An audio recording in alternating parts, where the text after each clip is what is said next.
বিশাল এক স্টেডিয়ামে লাখো দর্শকের সামনে শুরু হলো বছরের সবচেয়ে বড় বিড়াল দৌড় প্রতিযোগিতা 2025। সবাই তাকিয়ে আছে এক বিশাল কমলা রঙের বিড়ালের দিকে। নাম তার টমি।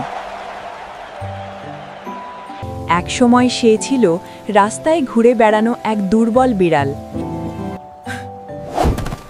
কিন্তু প্রতিদিন কঠোর পরিশ্রম করে আজ সে এসেছে এই মঞ্চে। একদিন কেউ তাকে বলেছিল, তুমি পারবে টমি, যদি হাল না ছাড়ো। ঘন্টা বাজতেই দৌড় শুরু। টমে ছুটছে আগুনের মতো। সবার সামনে ফিনিশ লাইন ছুঁয়ে ফেলল প্রথমে। দর্শক গর্জে উঠল করতালিতে, আর টমি মাথা উঁচু করে তাকালো আকাশের দিকে, যেন বলছে স্বপ্ন সত্যি হয় যদি মন থেকে চাও। টমির বিজয়ে তুমি খুশি হলে অবশ্যই ভিডিওটি সাবস্ক্রাইব এবং ফলো করে দিও।